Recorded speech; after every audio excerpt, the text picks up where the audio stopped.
So let's go through some of the steps on linking non-financial metrics to financial performance. Okay, again, here's some fundamental questions. We're going to have this causal business model. So the first question is, to what extent does this business model actually incorporate the right drivers of financial success? Obviously, they're predictions. That's what a strategy is. It says, if I do this, this is how I think financial performance is actually going to end up happening, right? Do we have the right measures in there? Again, you could have a measure that you think is good. It just doesn't capture what you think it's capturing on this. The second is, okay, given that, now that I've got this business model, I think I have some measures that I want to use. How can I use that business model to allocate resources? Because ultimately, that's what we need to do. Now, allocation resources could come through, I set budgets based on this. It could come simply because this is how I'm going to evaluate managers, and if I evaluate you on something, that's what you're going to give me. I don't specifically have to tell you what to do. And finally, as I've said before, we have to worry about how you set targets for these measures, which is going to be one of the most difficult problems that we have with non-financial measures, because more is not necessarily better. So let's start with step one, identifying the right drivers. So here's the steps. We're going to develop this causal business model. First of all, again, it has to be linked to organizational strategy. What are you trying to achieve? What the causal business model is trying to do is saying, here's what I'd like to achieve. What are the steps that I need to take to successfully implement this strategy, see if it works, and see if ultimately it leads to financial performance. And the way we're going to do that is we're going to articulate these hypothesized drivers. You know, this causal thing, A leads to B leads to C. Those are hypotheses. For each one of those A, B's, and C's, we're going to come up with financial or non-financial performance measures and see if ultimately do they translate through the way we think it's going to. Okay. Second thing we have to do is construct what are called reliable and valid measures of the key drivers. Basically, do these measures pick up what you think they're picking up? Our strategy says, okay, do A, do B, do C. The question is, how do I measure A? Again, this is not always such an easy thing to do on this. So here's a little pop quiz.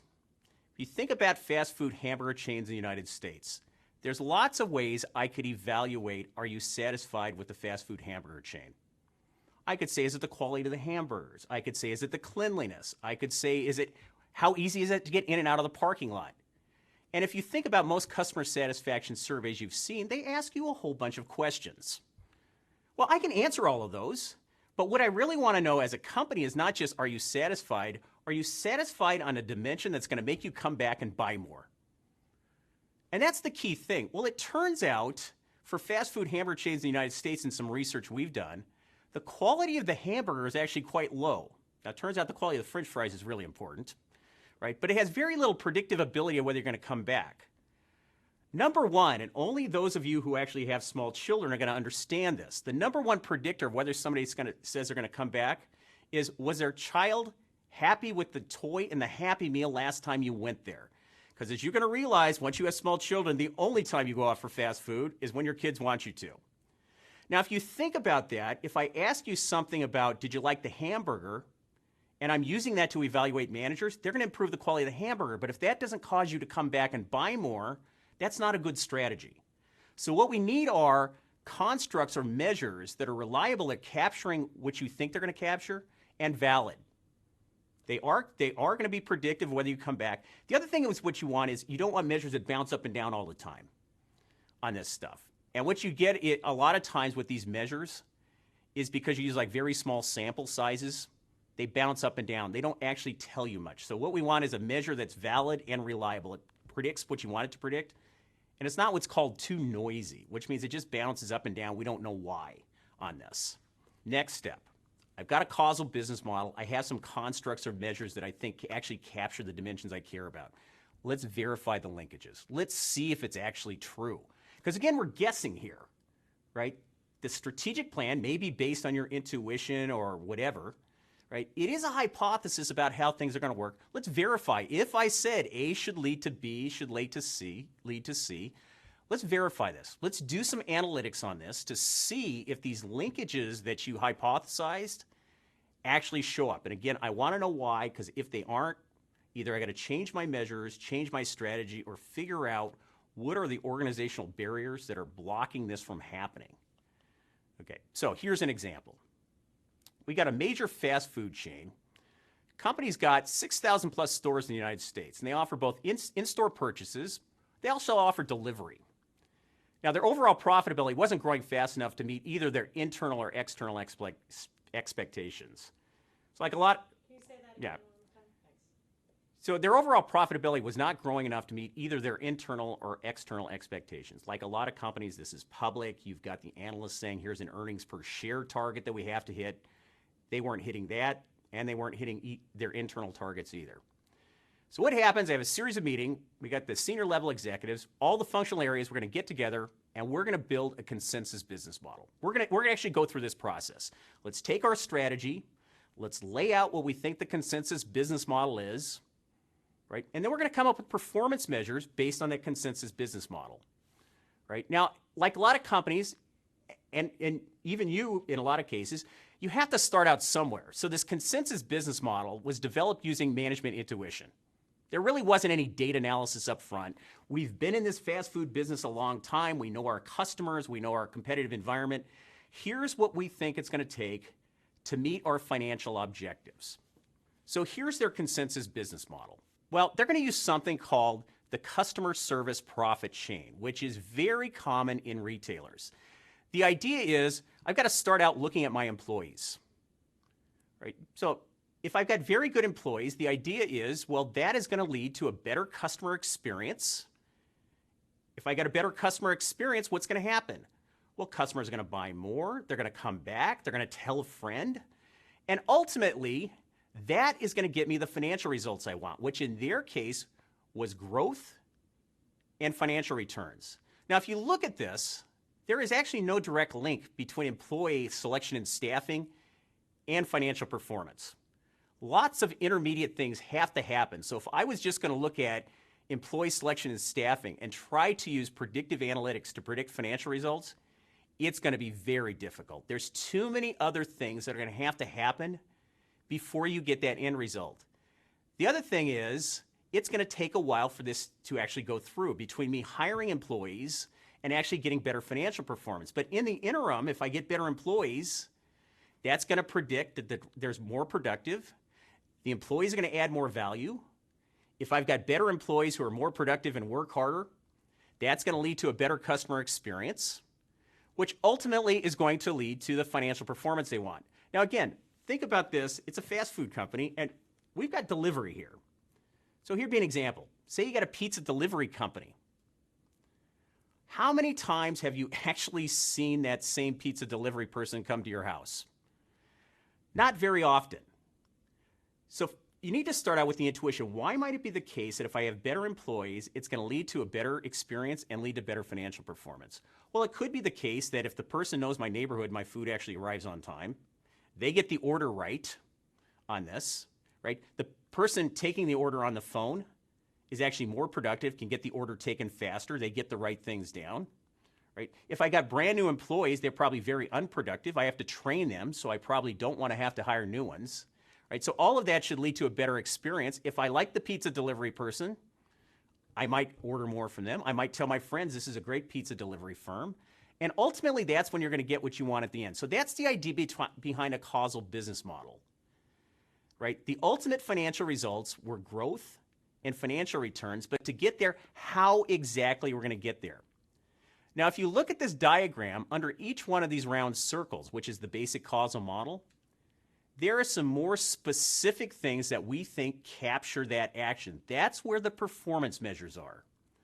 So if you look at under these, you could come up for each one of the things in the rectangles at the bottom, you could come up with a performance measure that is related to the business model, which is the round circles there, and we can test that, right? If I start gathering measures for the things in the rectangles, let's see as the measures in the blue buckets go up, what happens to the customer measures? Do I see them going up or not? Because that's what we're hypothesizing will happen. So here's what actually happened based on this model.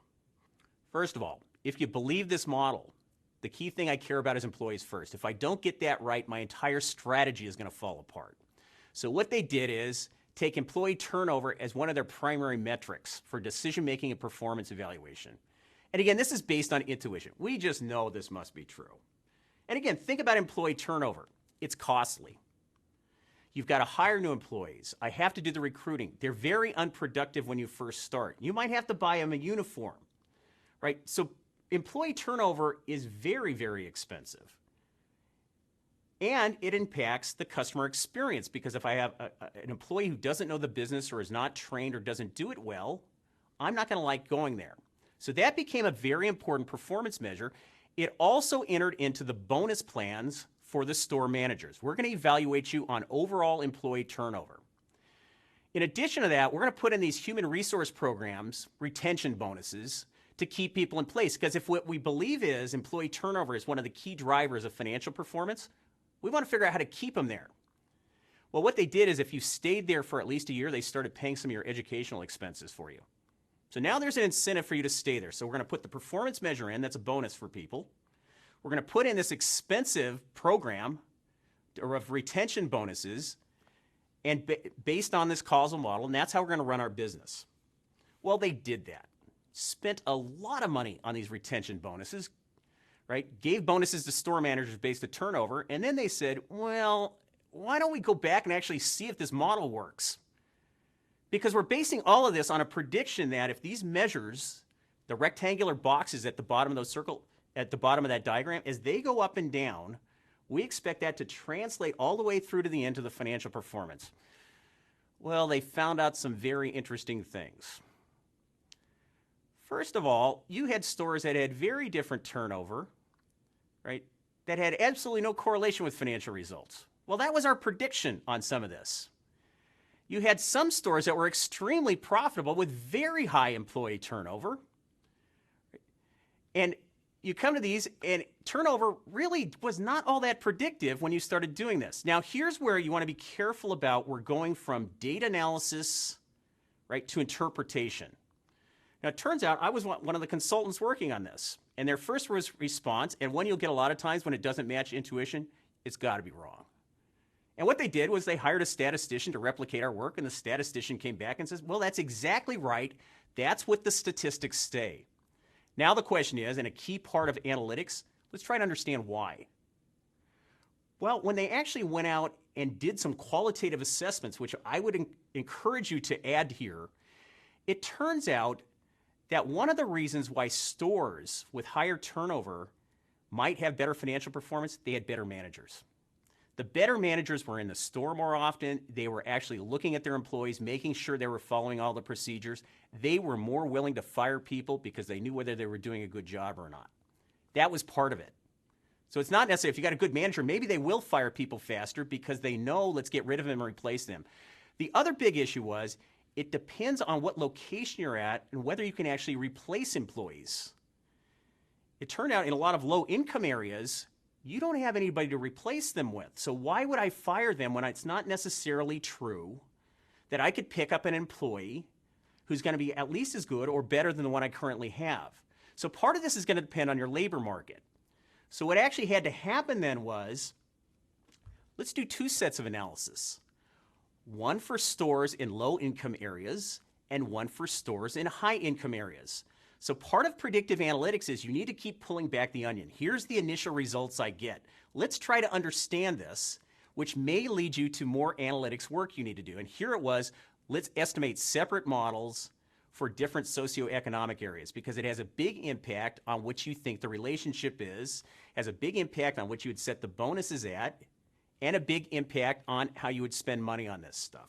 Okay, so what actually happened here, the management intuition was partially correct because it turned out after further analysis, what they found was it's actually not overall employee turnover that matters. It's turnover of the supervisors of the store.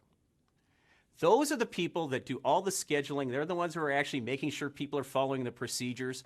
So turnover was right, but only turnover of a specific type of employee, which was supervisors.